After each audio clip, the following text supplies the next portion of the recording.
ఓం శంకారూపేణ మచ్చిత్తం పంకీకృతమభూద్యయా కిం కరేయస్య సా మాయా శంకరాచార్యమాశ్రయేత్. ఓం సహనావవతు సహనౌ భునక్తు సహ వీర్యం కరవావహై తేజస్వినావధీతమస్తు మా విద్విషావహై.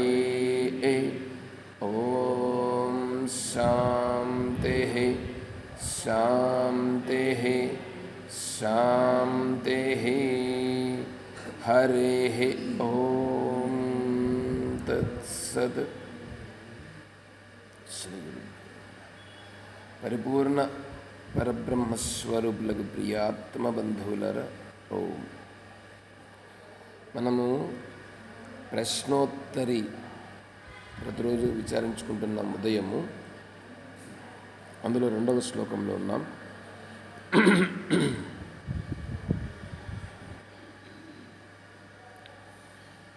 బద్ధో హి కో యో విషయోనురక్తః కో వా విముక్తో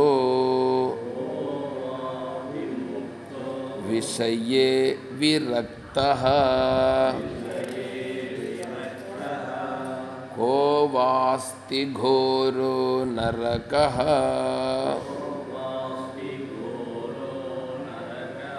స్వదేహః తృష్ణాక్షయః స్వర్గపదం కిమస్తి.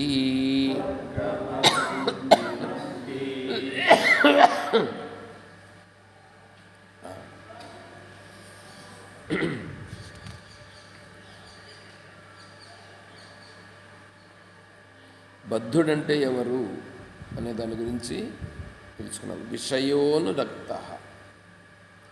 తర్వాత విముక్తుడనగా ఎవరు? విముక్తుడంటే బంధము నుంచి బయటపడినవాడు. నాకు బంధము లేదు,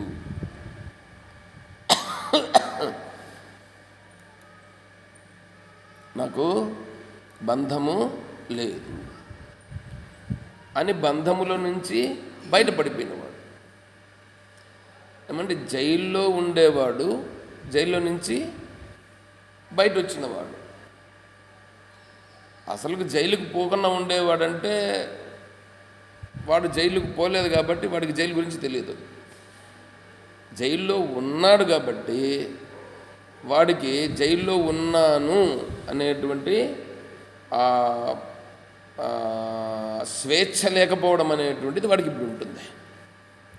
ఇప్పుడు జైల్లో నుంచి బయట వచ్చిన తర్వాత వాడికి తెలుస్తుంది ఏమని, నేను ఎంత స్వేచ్ఛను ఇంతవరకు కోల్పోయినాను, జైల్లో ఉండేదానికి జైల్లో నుంచి బయట వచ్చేదానికి తేడా ఏమిటి అనేది వాడికి తెలుస్తుంది. దీని గురించి ఆల్రెడీ మనం బాగా చెప్పుకొని ఉన్నాం. ఇప్పుడు నేను బంధములో ఉన్నాను, అన్ని బంధములు తెలుస్తున్నాయి. శరీరము అనేటువంటి దానిలో ఇప్పుడు నేను ఇక్కడ బంధింపబడి ఉన్నాను. శరీరంలో బంధింపబడి ఉన్నానా?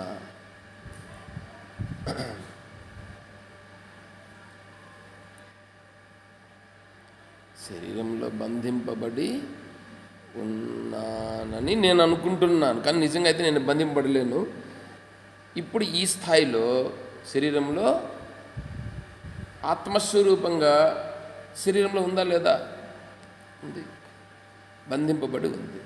సరే, ఇప్పుడు ఆ స్థితి దాన్ని మళ్ళా విచారణంగా, ఎందుకంటే నా మైండ్లో అవన్నీ వచ్చేస్తున్నాయి, డీప్గా వెళ్ళిపోతుంది లోపలికి. అంటే ఏంటంటే నేను బంధింపబడి ఉండుట అనేటువంటిది, ఇప్పుడు ఇవన్నీ చెప్పుకుంటూ వచ్చినాం కదా, ఏవి విషయాల్లో బంధింపబడి ఉన్నానని చెప్పుకుంటూ వచ్చినాం కదా. ఇప్పుడు నేను ఆత్మస్వరూపుణ్ణి, ఆత్మస్వరూపం కదా. నేను ఆత్మస్వరూపం అయితే ఈ శరీరంలో ఆత్మస్వరూపునిగా ఎట్లున్నాను? ఆత్మస్వరూపుడు బంధింపబడి ఉంది కదా. ఇప్పుడు ఇక్కడ ఆత్మస్వరూపుడుగా బంధింపబడి ఉండుట జీవుడుగా బంధింపబడి ఉంది అని అంటున్నారు. ఇప్పుడు జీవుడు వీళ్ళేమంటున్నారంటే శరీరంలో ఎక్కడ ఉంది ఆత్మ అంటే ఎక్కడో ఒక జగల్లో బంధింపబడి ఉండాలి. బంధింపబడి ఉందినంటే అప్పుడు ఆత్మస్వరూపం ఏమైపోతుంది? ఇది ఇందులో వరకు వేరైపోయినట్లు అయిపోయింది కదా.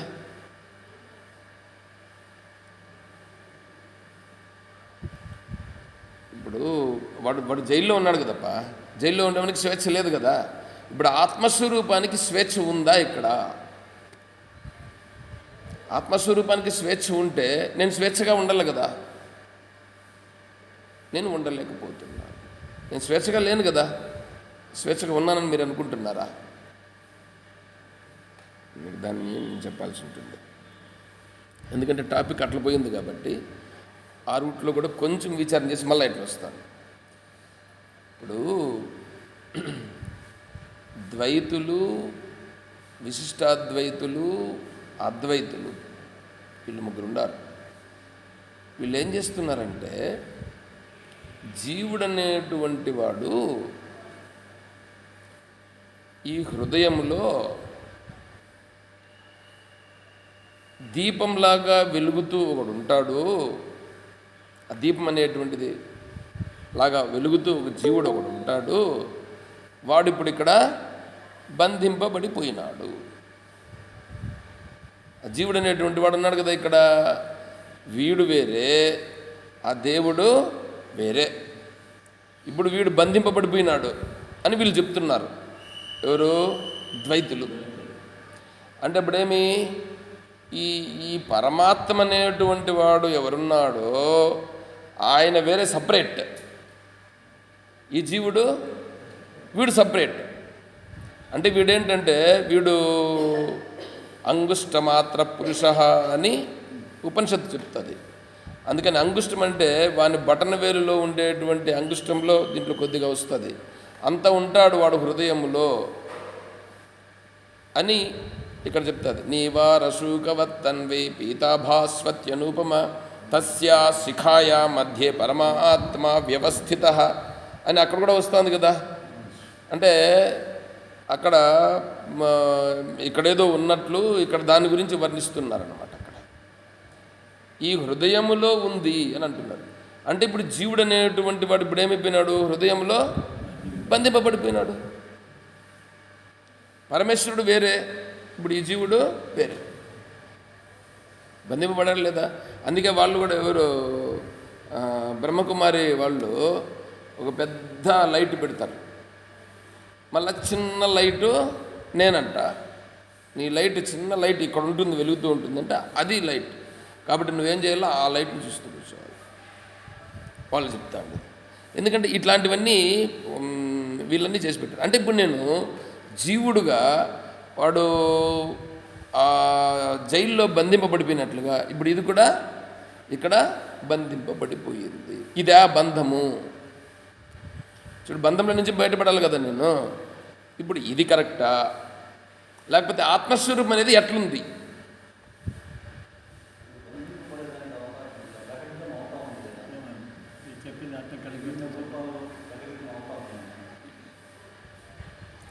ప్రకటం అవుతా ఉంది.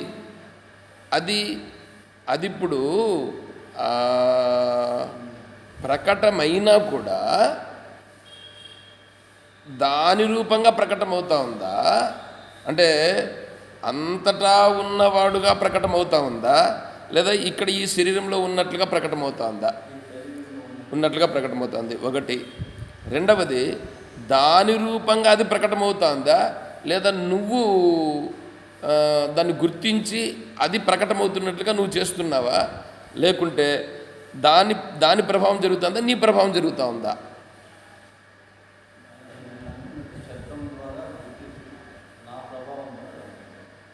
నువ్వు గుర్తిస్తున్నావు కానీ అలాగా ఉన్నావా?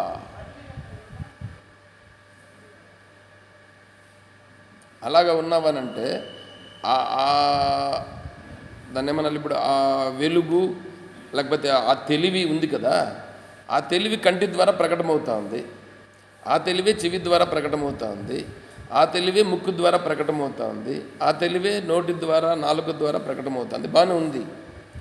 ఇప్పుడు నేను దానిలో ఉన్నానా, ఈ వీటి పనులు ఇవి చేసుకుంటున్నాయి అని నేను అలా ఉన్నానా, లేకపోతే అలా లేకుండా ఇప్పుడు నాలుక దగ్గరకు వచ్చేటప్పటికి నాలుక విషయాల్లో నేను పడిపోయి ఆ తెలివి అనేటువంటి దానిలో ఉన్నానా, తెలివిలో ఉన్నానా, నాలుక విషయాల్లో పడిపోయినానా?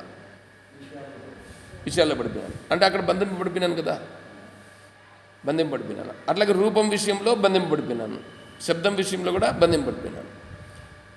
ఇది ఒకటి. రెండవది, ఆ జీవుడు అనేవాడు ఉన్నాడు కదా, ఆ జీవుడు అనేటువంటి వాడిని తీసుకుందాం ఇప్పుడు మళ్ళా. జీవుడు అనేటువంటి వాడు ఈ హృదయానికి మాత్రమే పరిమితమైనాడా? జీవుడు అనేవాడు దీపంలాగా వెలుగుతూ ఉంటే వాడు హృదయానికి మాత్రమే పరిమితం కావాల్సి ఉంటుంది.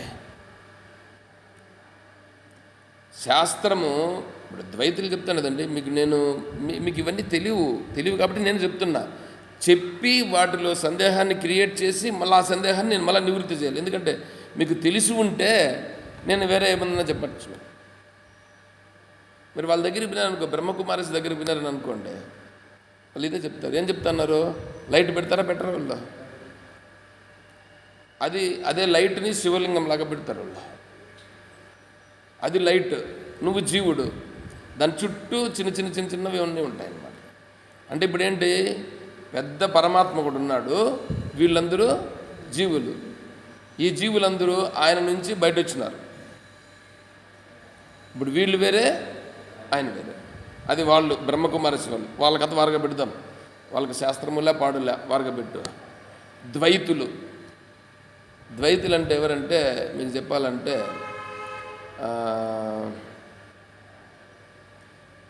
అదే రాఘవేంద్ర స్వామి సిద్ధాంతం ఉంది కదా, మంత్రాలయం, రాఘవేంద్ర స్వామి వారి యొక్క పరంపర, మాధ్వ సాంప్రదాయం. ఇప్పుడు ఎవరెవరు? భగవద్ రామానుజుల వారు విశిష్టాద్వైతం, అద్వైతానికి శంకరాచార్యుల వారు, ద్వైతమునకు మధ్వాచార్య స్వామి వారు. ఇప్పుడు మధ్వాచార్యుల వారి యొక్క పరంపరే రాఘవేంద్ర స్వామి వారు. వీళ్ళు ఈ జీవుడు వీళ్ళు చెప్పినట్లు, ఎవరు చెప్పినట్లు? ఈ బ్రహ్మకుమారి ఉన్నారు చూడండి, వీళ్ళు ఇప్పుడు ఈ ద్వైతులకు ఇదే వచ్చేది. ఇప్పుడు ద్వైతులు వీళ్ళేమంటారంటే అనుస్వరూపం అని అంటారు. అనుస్వరూపం, జీవుడు అనేటువంటి వాడు అణువుగా ఉన్నాడు, ఇక్కడ హృదయంలో అణువుగా ఉండి ఇక్కడ ప్రకటమగుచున్నాడు. దీన్ని శాస్త్రానుసారంగా చెప్తారు. అనోరణీయాం అనొస్తుంది. అంటే అణువుల కంటే కూడా అణువుగా ఉన్నటువంటి వాడు పరమాత్మ. కాబట్టి హృదయంలో ఎట్లున్నాడు? అణువుగా ఉన్నాడు ఈయన, ఈ జీవుడు. పరమాత్మ వేరుగా ఉన్నాడు. ఇప్పుడు ఈయన బంధింపబడిపోయినాడా లేదా? ఇదొక బంధం. ఇప్పుడు ద్వైతులు చెప్తా ఉండేది. విశిష్టాద్వైతులు ఏం చెప్తున్నారు? ఈ అణువుగా ఉండేటువంటి జీవుడు కరెక్టే, బంధింపబడిపోయినాడు కరెక్టే, వీడు దేవుడు కాలేడు, వీడు ఎప్పటికీ దేవుడు కాలేడు. ఎందుకంటే వీడు జీవుడు ఇంతే, జీవుడు ఇంతే, వీడు అనువే. కాకపోతే ఒకటి చేయొచ్చు, వీడు ఆ భగవంతుణ్ణి స్మరించి వీడు భగవంతుని లోకానికి పొందవచ్చు, భగవంతుని యొక్క దగ్గరికి చేరవచ్చు.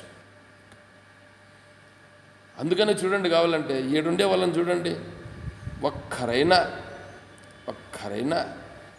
ఈ భగవత్ తత్వాన్ని తెలుసుకునేదానికి ఏమైనా మనం విచారణ చేస్తున్నాము అని అనుకోండి. వీళ్ళందరికీ ఒకటేమంటే, నేను ఇక్కడే ఉండి కొంతకాలం అంతా అందరికీ పరిచయం కాబట్టి ఆయన చెప్పిండేదంతా మాకు తెలిసిందే, ఆయన చెప్పేదంతా కూడా మాకు ముందే తెలుసు, ఆయన మార్గం మాకు తెలుసు, ఆయన విధానం వేరే, మా విధానం వేరే, కాబట్టి ఆయనకు మాకు ఇప్పుడు కుదరదు.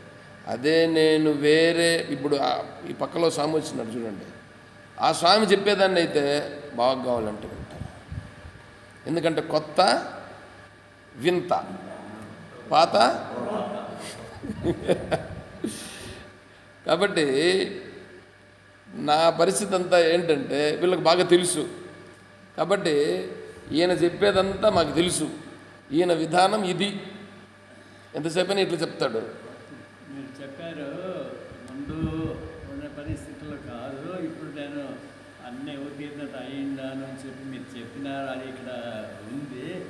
అయితే కొద్దిగా ఎట్లా మనము అడిగేసేది, ఎట్లా చెప్పేది, ఒకటి చెప్తే చేస్తే ఒకటి చెప్తే తప్ప ఆయనకి ఇదవుతుందేమో అనే దీంతో బదులు చెప్పకుండా ఉన్నాం. ఆఫ్ చేసేయండి అమ్మగారు, ఇది ఇక్కడ ఉన్న చెప్తుంటే స్విచ్ ఆఫ్ చేయండి.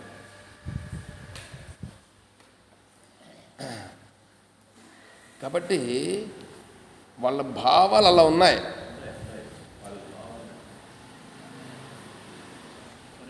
కరెంటు పోయిందా? కరెంటు పోతే నాకు నెట్ పోయింది. కరెంటు పోతే నెట్ పోతుంది. సరేలే, మనం ఇంతవరకే ఇది ఉంటుంది. అవును, వీళ్ళకి ఇంకా పోవాలి కదా, వీళ్ళకి అర్థం చేసుకునేటట్లుగా చెప్తా, అర్థం చేసుకుంటారు కూడా. కానీ వీళ్ళ పరిస్థితి ఏంటంటే, మాకు తెలిసింది ఇది కదా, ఇది కదా కరెక్ట్. శంకరాచార్య స్వాముల వారు చెప్పింది కూడా కరెక్ట్ కాదు, శంకరాచార్య స్వాముల వారు చెప్పిందే కరెక్ట్, శంకరాచార్య స్వాముల వారు చెప్పిందే కరెక్ట్. అర్థమవుతుందా? శంకరాచార్య స్వాముల వారు చెప్పిన విధానమును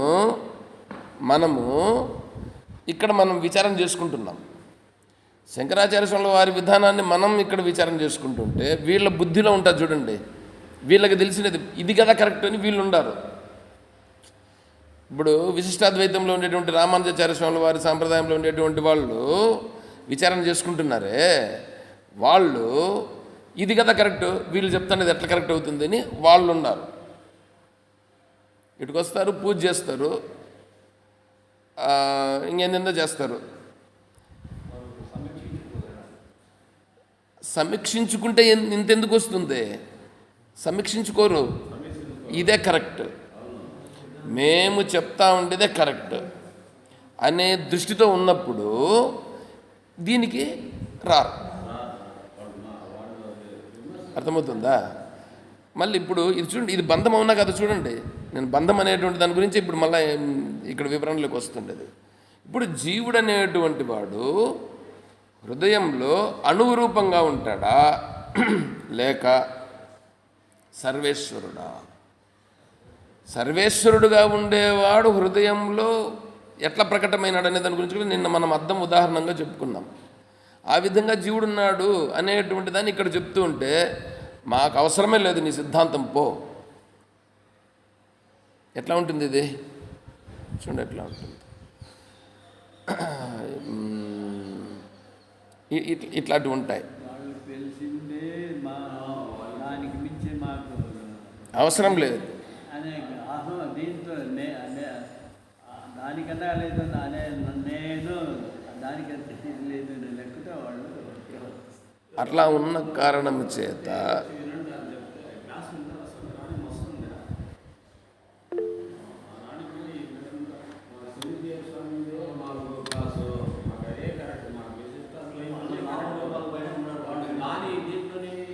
చెప్పండి అమ్మగారు, విజయమ్మ గారు.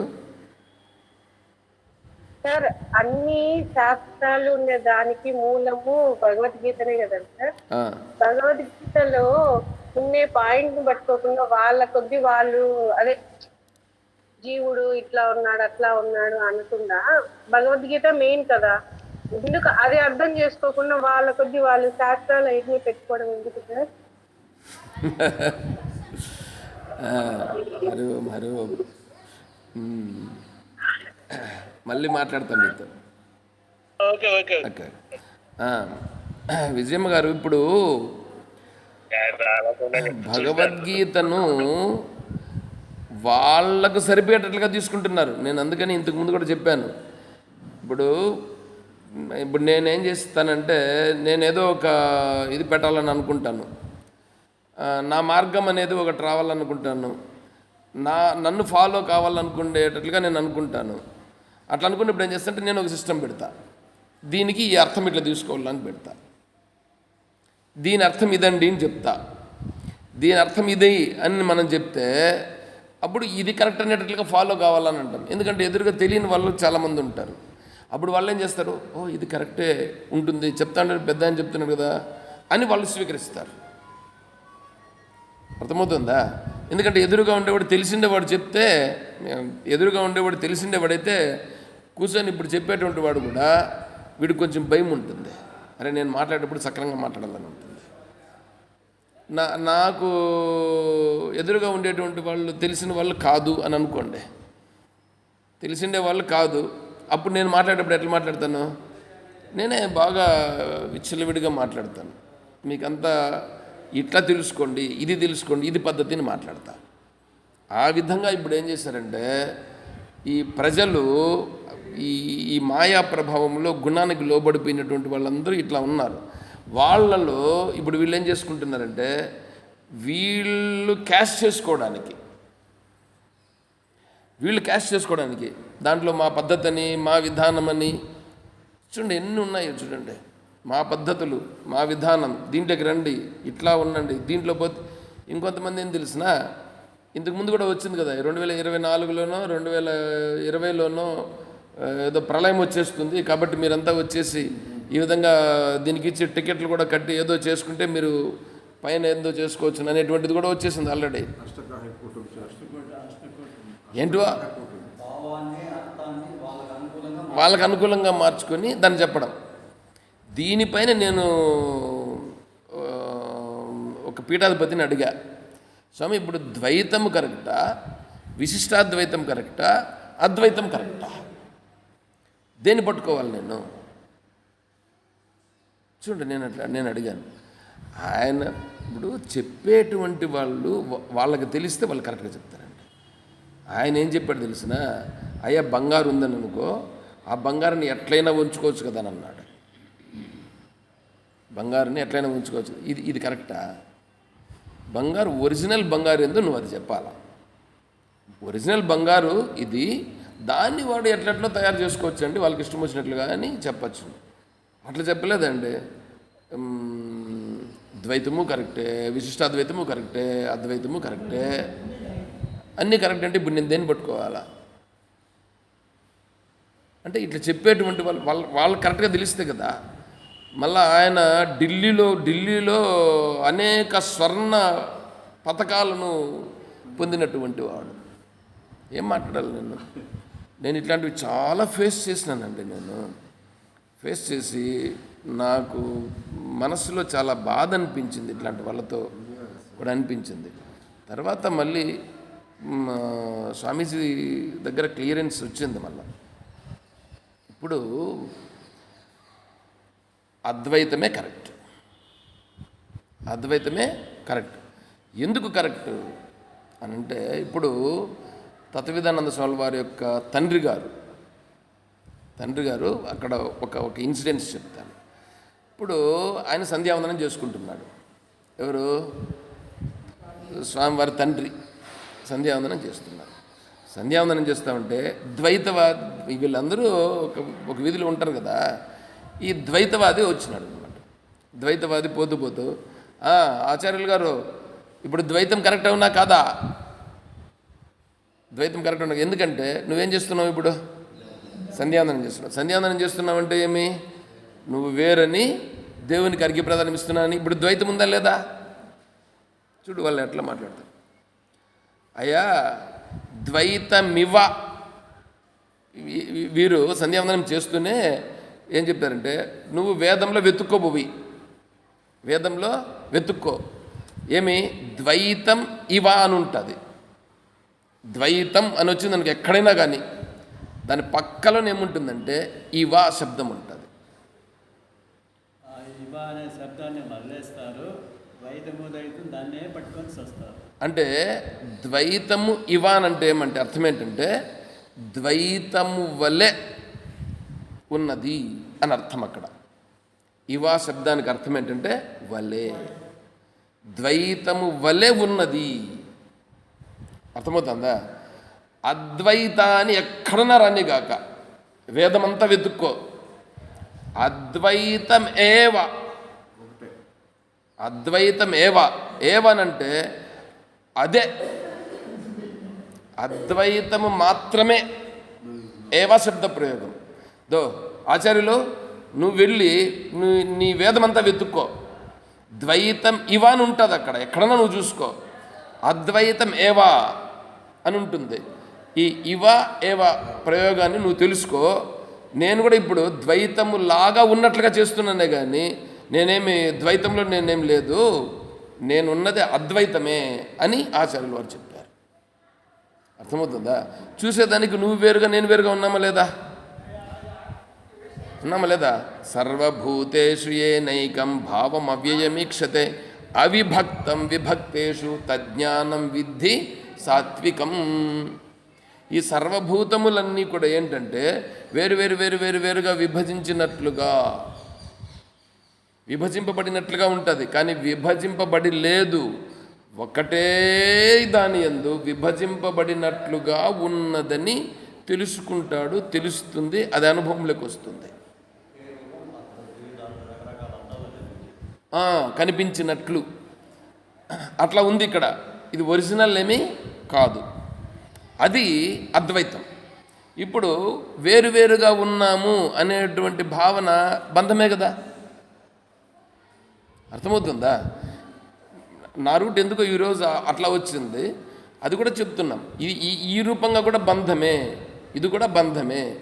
కాబట్టి నేను వేరు నువ్వు వేరు అనేటువంటిది కూడా ఈ ఆత్మరూపంగా వేరుగా ఉన్నదని అనుకొని ఉండుట కూడా అది కూడా బంధమే. దాంట్లో నుంచి కూడా బయటపడాలా. అర్థమవుతుంది? బంధములు అనేటువంటివి దేంట్లో నుంచి బయటపడాలనే దానికోసం చెప్పుకుంటున్నాను నేను. ఇప్పుడు దీన్ని ఏం చేస్తారంటే వీళ్ళు అంటే నేను ఎందుకోసం చెప్తున్నానంటే అండి, ఎదుటిగా ఉన్నటువంటి వాళ్ళు గొప్ప గొప్ప వాళ్ళందరూ కూడా ఉపన్యాసాలు చెప్తుంటారు, మనం వింటూ ఉంటాం. వింటూ ఉన్నప్పుడు వాళ్ళు చెప్తూ ఉన్నటువంటిది దాన్ని మనం గుడ్డిగా వినుట అనేది చెయ్యకూడదు. అర్థమవుతుందా? వాళ్ళు చెప్పింది సత్యం అని వినొద్దు, వాళ్ళు చెప్పింది సత్యం అని వినొద్దు. దీనికి సరిపోతే సత్యం ఏవా శబ్దానికి. ఎందుకంటే ఇప్పుడు భగవద్గీత ప్రమాణం తీసుకున్నాం కదా, సర్వభూతేషు ఏనైకం భావం అవ్యయమీక్షతే అవిభక్తం విభక్తేషు. అవిభక్తం అంటే మీ విభజించడానికి వీలు కాని దానిలో విభజింపబడినట్లుగా ఉన్నదా అన్నట్లుగా ఉన్నది. మీకు ఒక ఉదాహరణ చెప్తా చూడండి. ఇప్పుడు మన వాళ్ళు ఏం చేస్తారంటే ఈ కవచం తయారు చేస్తారు, అమ్మవారికి కవచం. అమ్మవారికి కవచం తయారు చేసినప్పుడు ఇప్పుడు గోల్డ్తో తయారు చేశారు. గోల్డ్తో తయారు చేస్తే వక్షస్థలం దగ్గర పెట్టేటువంటి కవచం వచ్చింది. ఇప్పుడు అది ఎట్లా ఉంటుంది? వక్షస్థలంగా వస్తుంది.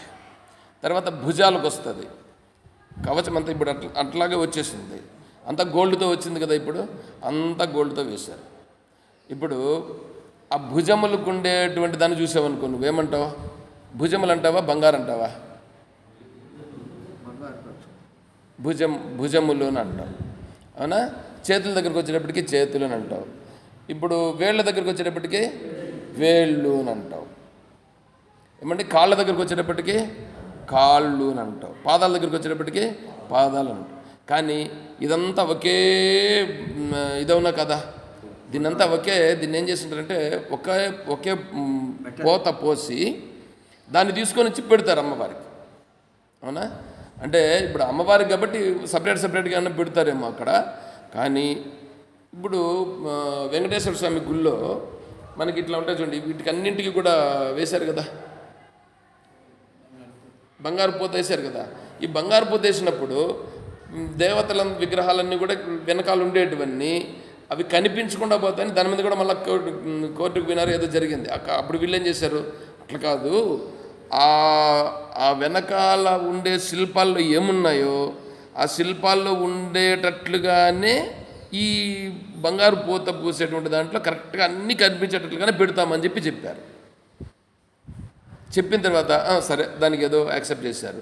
ఇప్పుడేమైంది, ఆ బంగారు రేకు పూత వచ్చింది కదా, అది ఆ బంగారు రేకు పూతలో ఇప్పుడు వెనకాల ఉండేటివన్నీ కనిపిస్తున్నాయి లేదా? అక్కడ ఒకే రేకు ఉందా లేదా వేరువేరుగా ఉన్నాయా?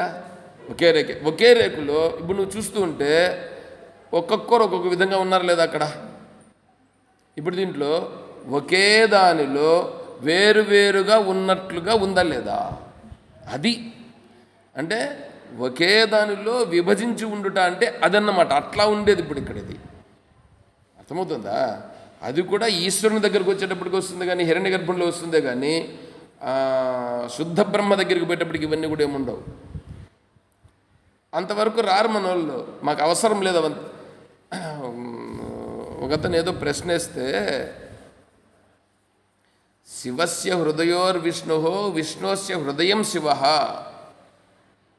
శివాయ విష్ణురూపాయ శివరూపాయ విష్ణవే, శివస్య హృదయోర్విష్ణు విష్ణోస్య హృదయం శివ అని శ్లోకం ఉంది కదా స్వామి, మరి దానికి మీరేమంటారు అని అడిగినారు.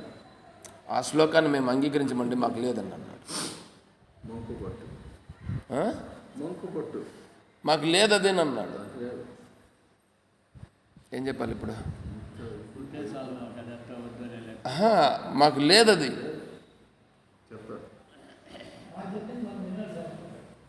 ఇప్పుడు వీళ్ళకి ప్రమాణం ఏంటి? ఇక్కడ చెప్పినటువంటిది ఇది అవసరం లేదు, మేము చెప్పేదే మాకు అవసరం లేదన్నారు. అది మాట చూసారా? అప్పుడు వీళ్ళు ఏం చేశారు, ఈ వేదాన్నే వారికి పెట్టారా లేదా? వీళ్ళు అట్లా పెట్టి మాట్లాడారు. అది గుర్తించమని నేను చెప్తున్నా. అర్థమవుతుంది? అట్లాంటి వాళ్ళు వీళ్ళు చెప్పేటువంటి ఉపన్యాసకులుగా ఉండేటువంటి వాళ్ళు చెప్పే వాటన్నింటిని మనం వినేటప్పుడు వాళ్ళు చెప్పేది కరెక్ట్గా ఉంది, బాగా చెప్తున్నారే అని మనకు అనిపిస్తుంది. ఎంత బాగా కరెక్ట్గా చెప్తున్నారు. నేను అట్లా విన్నప్పుడు ఏమవుతుందంటే మనం వాళ్ళకి అట్రాక్ట్ అయిపోయి ఆ మార్గంలో వెళ్ళిపోయే పరిస్థితి ఉంటుంది. మన మనస్సును మనం ఏం చేయాలంటే దాన్ని వాళ్ళు చెప్తా ఉండేది ఏ స్థాయిలో చెప్తున్నారని గుర్తించే స్థాయిలో మనం ఉండాలా. ఉండి తత్వం చెప్తూ ఉంటే తత్వం చెప్తున్నారు, వీళ్ళ మార్గంలో మనం అనుసరించవచ్చు అనేది రావాలి. అంటే ఇది రావాలంటే అంత సులభంగా రాదు. ఎందుకంటే మన దగ్గర ఉంటే కదా ఆ వాల్యూ, మన దగ్గర అది ఉంటే మనం దాన్ని కొద్దిగా చూడగలుగుతాం. అందుకని నేను చెప్తా ఉండేది. అందుకని నేనేం చెప్తున్నాను ఇప్పుడు ఇక్కడంటే, మీరు గుర్తించండి. అర్థమవుతుందా? గుర్తించండి అంటే ఒక నిమిషం, ఎందుకు కరెంట్ ఇట్లా మళ్ళీ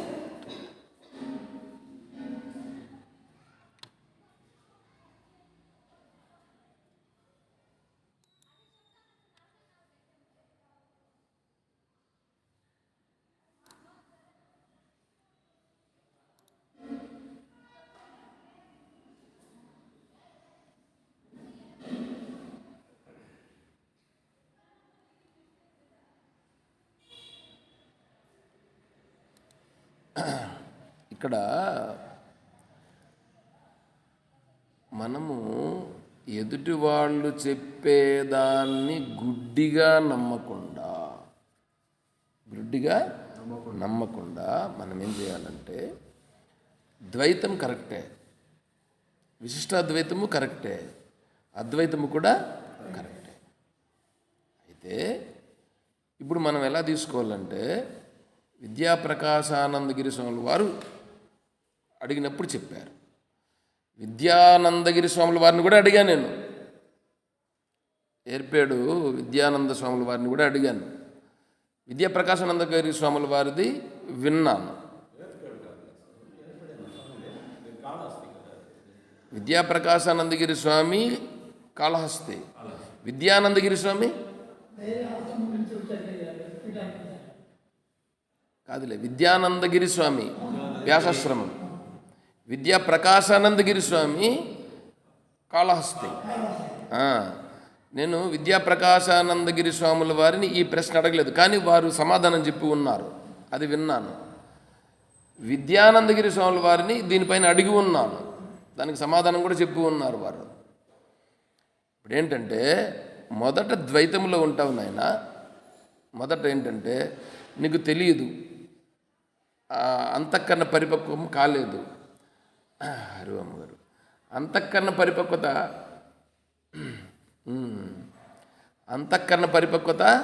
కాలేదు. అంతఃకరణ పరిపక్వత కానప్పుడు నేను జీవుడను, దేవుడున్నాడు అని ఉంటాం. అప్పుడు నువ్వేం చేయాలంటే దేవుని పట్టుకో, దేవుని పట్టుకొని నిన్ను తెలుసుకోవాలయా మహానుభావ అని ఆయన్ని అడిగి నువ్వు చేస్తూ వస్తే ఏమవుతుందంటే నేను ఆత్మస్వరూపమే, నువ్వు ఆత్మస్వరూపమే అనేది ఉంటుంది. భగవంతుని అనుగ్రహం చేత నేను కూడా దేవుని స్వరూపమే అనేది నీకు అర్థమవుతుంది, దేవునికి నాకు సంబంధం ఉందనేది నీకు అర్థమవుతుంది. అప్పుడు నీ యొక్క మనస్సు విశిష్టాద్వైతంలోకి వస్తుంది. నువ్వు అట్లనే మళ్ళీ ఇచ్చిపెట్టేయకూడదు. దేవుడా నువ్వే నాకు దారి చూపించు అని నువ్వు పట్టుకుంటే అప్పుడు ఏం చేస్తానంటే అప్పుడు నిన్ను నీకు నాకు భేదం లేదప్ప అని అక్కడేం చేస్తానంటే తేషామహం సముద్ధర్త మృత్యు సంసార సాగరాత్ భవామి నిచిరాత్ పార్థమయ్యా వ్యసిత చేతసాం మయ్యేవ మనాధత్స్వ మయి బుద్ధిం నివేశయ నివిశేషి మయ్యేవ అత ఊర్ధ్వం. నువ్వు నా దగ్గరకు వచ్చేసినావు కదా, నా దగ్గర చేరిపిన తర్వాత నాకంటే పై ఉండేటువంటి స్థాయికి ఊర్ధ్వం పైకి పంపిస్తాను, నిన్ను అద్వైతానికి పంపిస్తాను అని చెప్పాడు. ఎవరు చెప్పింది మాట? విద్యానందగిరి స్వాముల వారు చెప్పిన మాట ఇది. అర్థమవుతుందా? ఫస్ట్లో ద్వైతం కరెక్టే, అట్లనే అన్నీ ఉండిపోకూడదు. అటు నుంచి మళ్ళీ ఏం చేయాలా? పట్టుకొని కొద్దిగా విచారం చేసి తెలుసుకొని విశిష్ట అద్వైతానికి రా. అక్కడనే అట్లా ఉండిపోవద్దు. అక్కడి నుంచి మళ్ళీ నువ్వేం కావాలా? అద్వైతానికి రా. అద్వైతంలో అట్లా ఉండిపోవద్దు. అద్వైతం కూడా కాదు, నువ్వు ఏందో మళ్ళీ అటు వస్తుంది. అర్థమవుతుందా? ఇది బంధము నుండి విముక్తి పడుట అనేటువంటి స్థాయికి పోవడం అనేటువంటి దాని గురించి నేను ఇక్కడ వివరణ చేసుకుంటూ కొద్దిగా వచ్చాను. కానీ ఇది చాలా చాలా స్థాయిలో, అంటే ఇది పై స్థాయికి చెప్పుకొని వచ్చేసాను, కానీ దానికి ఇంకా ఫౌండేషన్లు ఇంకా కొద్దిగా నేను చెప్పాల్సి ఉంది. అది మళ్ళీ మనం రేపు విచారం చేసుకుంటూ చెప్పుకుందాం. సరే, ఏమన్నా కొద్దిగా అర్థమవుతుందా? ఈ పొద్దు టాపిక్ ఏమన్నా కొద్దిగా బోరింగ్గా ఉందా లేకపోతే ఎట్లా ఉంది?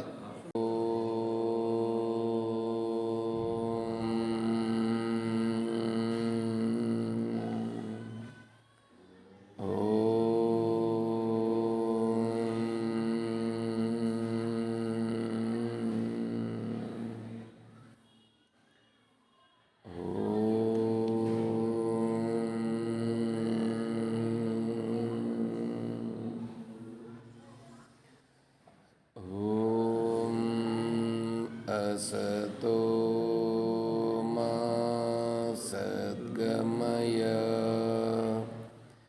ॐ तमसो मा ज्योतिर्गमय ॐ मृत्योर्मा अमृतं गमय ॐ शान्तिः शान्तिः शान्तिः हरिः ॐ తత్సత్. ఓం సర్వం శ్రీ సద్గురుచరణారవిందార్పణమస్తు. ఓం జై బోలో శ్రీకృష్ణ పరమాత్మకి, జై బోలో గీతా మాతాకి, జై బోలో భక్త మండలికి. హర నమః పార్వతీపతయే. మహాదేవ శంభో శంకర. జై సీతారాం.